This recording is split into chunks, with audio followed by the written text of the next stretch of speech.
fragrance of selfless love that has drawn the world into one family. The truth of an eternal message that has been revealed through every act and word. The fulfillment in service that has been taught by relentless sacrifice. The Lord's own life is indeed His message.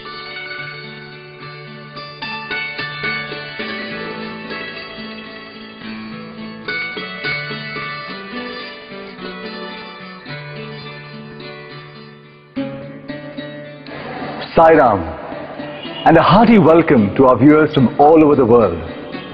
We are indeed grateful to Bhagawan Sri Sathya Sai Baba, whom we lovingly refer to as Swami, for blessing us and giving us here in Prashanti Nilayam the privilege of presenting to you a special 30-part serial which will be seen all over the world, entitled The Message of the Lord.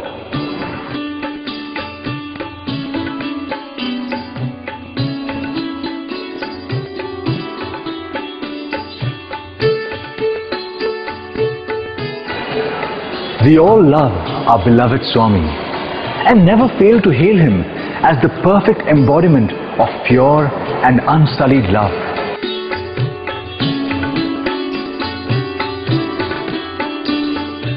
We praise his university, his hospitals, the various drinking water projects, and whenever possible, we also participate in various service activities undertaken to spread his love and message.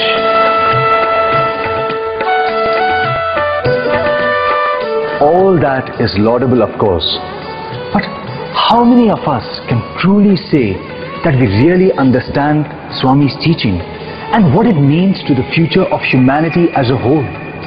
More importantly, how conscious are we that Swami has come not only to give his message but to actually live it?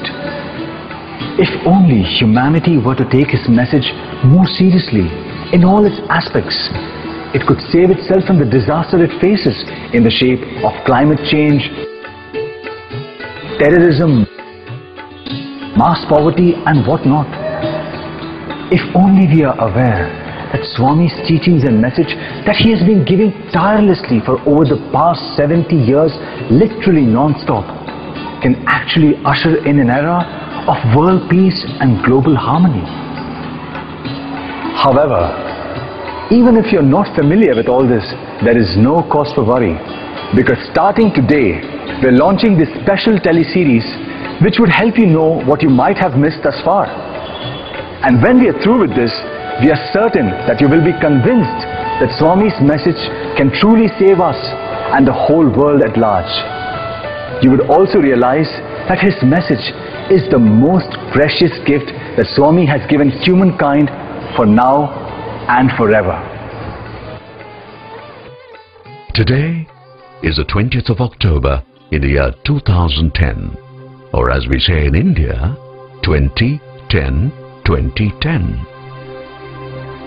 Exactly 70 years ago, the message we shall be presenting to you was formally unveiled for the first time. That unveiling was done in what was then British India, in a small town named Uravakonda, in what was then called Madras Presidency. And the one who revealed the message was a small 14-year-old boy named Sathya Raju. Earlier that morning, Sathya left for school as usual, carrying his bag, complete with books and notebooks. However, after going some distance, he returned, flung his bag aside and announced to his startled elder brother and sister-in-law that he was no longer their Sathya and that he was leaving home, family and school for good in order to serve humanity. Leaving his brother in a sort of shell-shocked condition, Sathya then went to a nearby garden and sat on a rock there while a small crowd gathered. After a while, Sathya led the crowd with a small bhajan that we all know, and which of course has not only become justly famous, but also marks the curtain raiser on the Sri Sathya Sai avatar, the incarnation of the divine in this Kali age.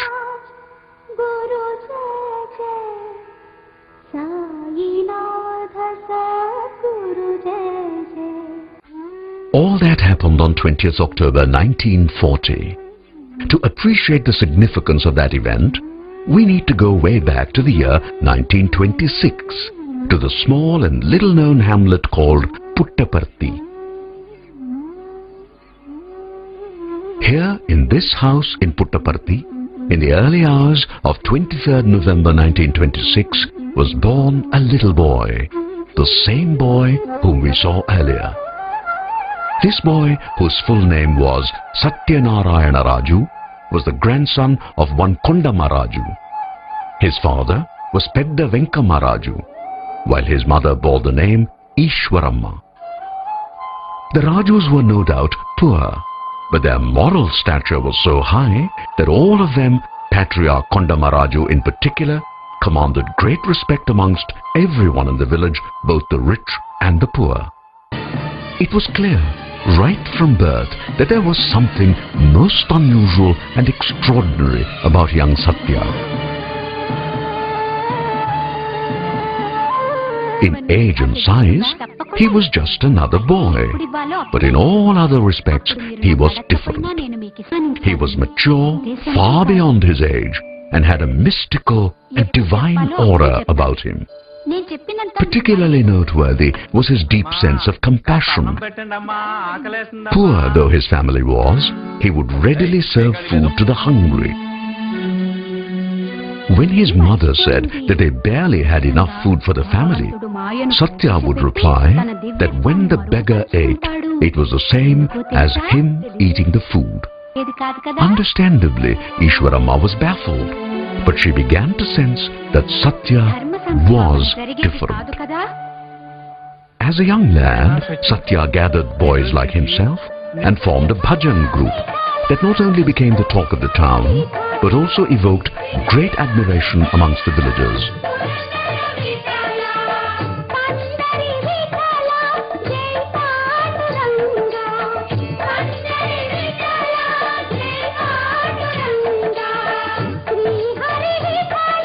Soon it was time to go to school, and since there was no school in the Puttaparthi of those days, Sathya first attended school in the neighboring village Bukkapatnam, having to walk several kilometers every day.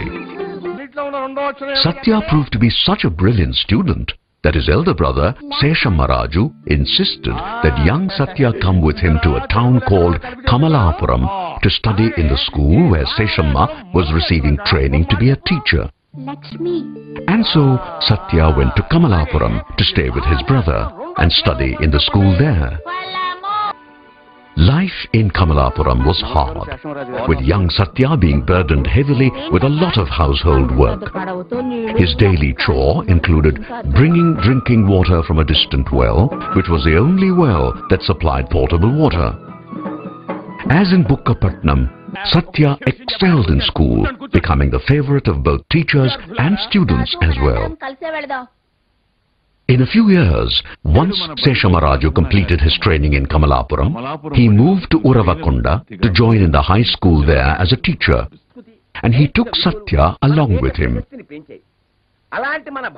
Once again, Sathya excelled in school, but early in 1940, he suddenly began to act as if he had lost interest in studies.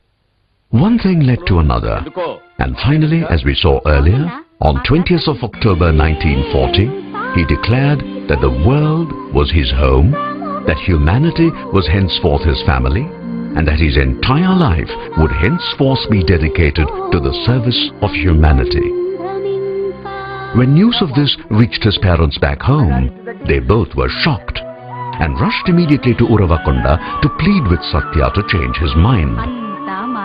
That, of course, Sathya declined to do. But he did agree to return to Puttaparthi and further gave Mother Ishwaramma the word that Puttaparthi would be the permanent headquarters for his mission.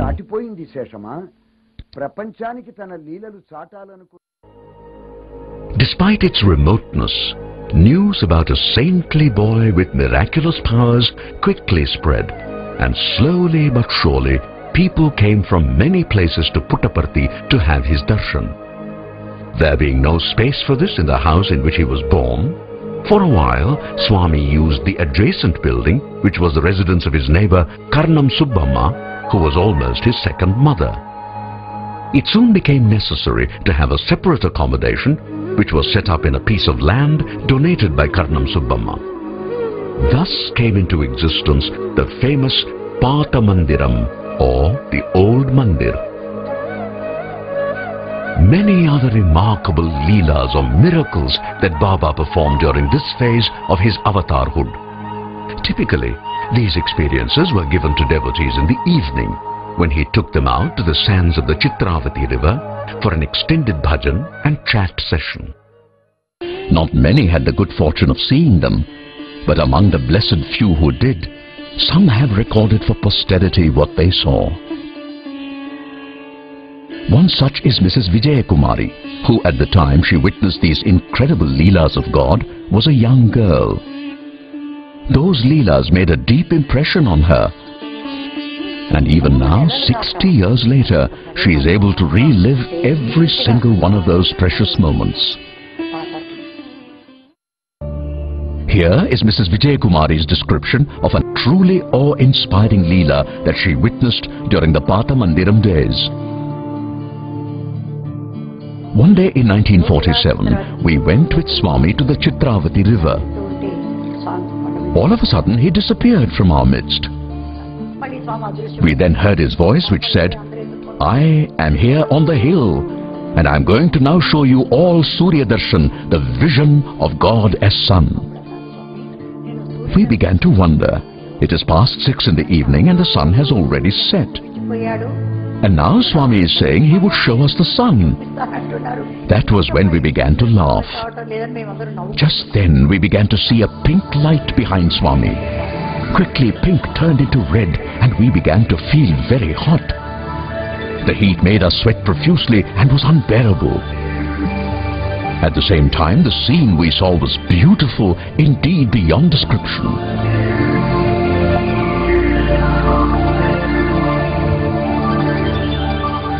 Finding the heat unbearable, we loudly complained, "Swami, it is too hot." He replied, "Is that so?"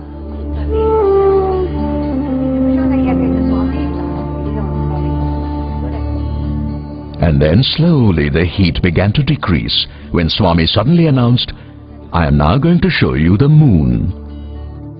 Even as he uttered those words, the sky behind him gradually began to turn silvery white, and the air started to cool rapidly.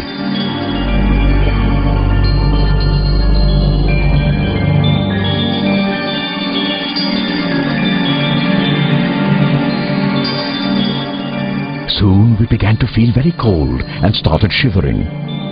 Our teeth began to chatter and we screamed, "Swami, it is too cold!"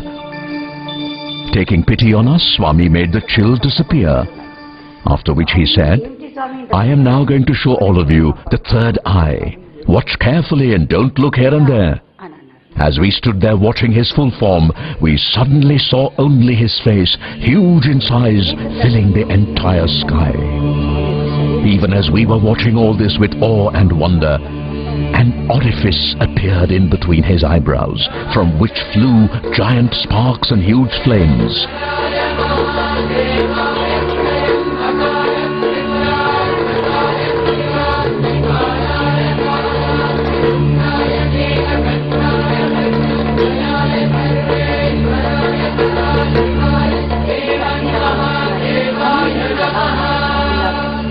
Instead of being lost in this extraordinary spectacle of divine glory, we now became very worried and anxious as we could see only Swami's face. We began to wonder, what has happened to Swami's body? Have the flames harmed Swami? That was the thought uppermost in our minds. Meanwhile, many people fell down and some even fainted, but I did not realize it then. Suddenly, in a flash, the entire spectacle came to an abrupt end. The sky was back to normal as if nothing had ever happened. while Swami was with us on the Chitravati sands. He then asked why some people had fallen down. We said that we did not know the reason.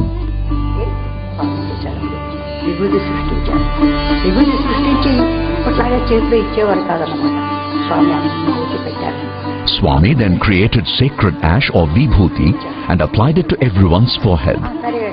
Having done that, he said, "Come on, let us return to the mandir." We started walking back, but most of us were quite unsteady and wobbling.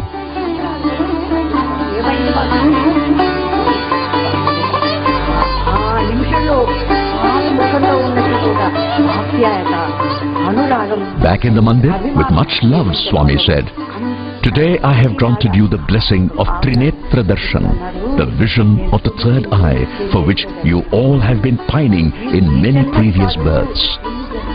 What I have shown you is not even 1,000th of the full glory. And what little I showed made many of you to fall down, unable to bear the power of that sight." That was when some kind of normalcy started returning amongst us.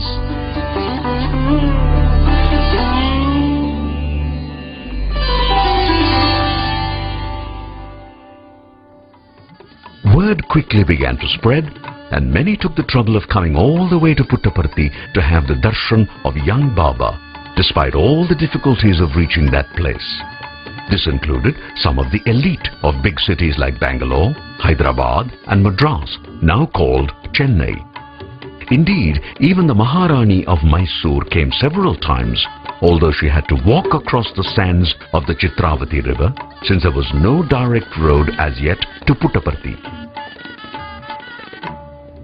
Not merely that, in response to invitations from these people, Swami started visiting various cities, and thus it is that he went to Madras, Bangalore, Mysore, Hyderabad and the hill station Ooty.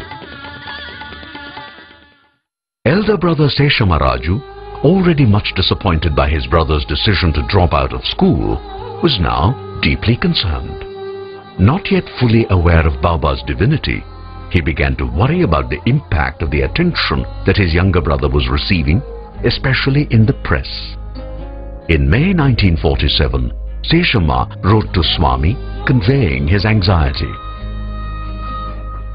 Shortly thereafter, on 25th May, Swami wrote a reply. It was supposed to be a reply to his elder brother, but in reality, it was a prophetic message to humanity. In that letter, Baba says, in part, as the proverb says, "It is only the fruit-laden tree that receives a shower of stone from the passers-by. The good always provoke the bad into calumny. The bad always provoke the good into doing more good. This is the nature of the world. One must be surprised if such things do not happen. People too have to be pitied rather than condemned. They do not know. They have no patience to judge correctly. They are too full of lust, anger and conceit to see clearly and know fully. So they write all sorts of things. If only they know, they would refrain from writing or talking like that. We too should not attach any value to such comments and take them to heart as you seem to do. Truth will certainly triumph someday. Untruth can never win. Untruth might appear to overpower truth, but its victory would fade away and truth would establish itself. I have a task to foster all mankind and ensure for all people lives full of ananda. I have a vow to lead all who stray away from the straight path again into goodness and save them. I am attached to a work that I love, to remove the suffering of the poor and grant them what they lack. When I am thus engaged in my beneficial task, how can my name be ever tarnished as you apprehend? I would advise you not to heed to such absurd talk. Mahatmas do not acquire greatness through someone calling them so. They do not become small just because some call them small. Authenticity will soon win. No one can comprehend my glory, whosoever it may be, whatever be the method of inquiry, and no matter how long the attempt. you will yourself see the full glory unfolding in the coming years. Devotees must have patience and forbearance. I am not concerned, nor am I anxious that these facts should be made known. I have no need to write these words. I wrote them because I felt that you will be pained if I do not reply. Thus, yours, Baba. It is important to note the date, 25th May 1947. India was still being ruled by the British. In fact, right then, discussions were going on in London concerning what the British should do about the future status of India. And here was Baba, not yet 21, promising to foster all mankind and declaring that the world would one day see his glory unfolding. Who would have believed that then? Actually, very few bothered about all this, since their focus was entirely on the present, that is, the love that Baba showered. However, avatars never forget their mission. Thus it was that looking ahead, Swami decided to bring the curtain down on the Leela phase for which the Patha Mandiram was the stage. A new mandir was needed that, in time, would become his global and indeed universal headquarters. And the foundation for that headquarters was laid in 1948. On 23rd November 1950, that is 60 years ago, when Swami was 25, the new mandir was inaugurated, and Swami moved into it, living in a small room upstairs. Thus began a totally new era in which the new mandir, named Prashanti Nilayam, or the abode of peace, underwent successive transformations over the years to present the wonderful appearance it has today, even as Swami's glory also grew exactly as he had forecast way back in May 1947. The story goes that when Swami took Mother Ishwaramma to show the new mandir as it was in its final stages, Mother shook her head and asked, "Why do you need such a big hall? Do you think you would ever get enough devotees to fill this entire hall?" Swami smiled and simply led Mother to the door. Standing there, he pointed to the far distance where the Gopuram now stands and said, "You would live to see the day when there are crowds at least up to that, and indeed even more." We do not know whether Mother Ishwaramma was convinced at that point of time, but we do know that she did live to see Swami's glory becoming global, even as memories of the Patha Mandiram became amazing living memories for the blessed few who were fortunate to be a part of that era. That is the way it was with Krishna. An ecstatic past gave way to a majestic future. And so it has proved to be in the case of Swami also.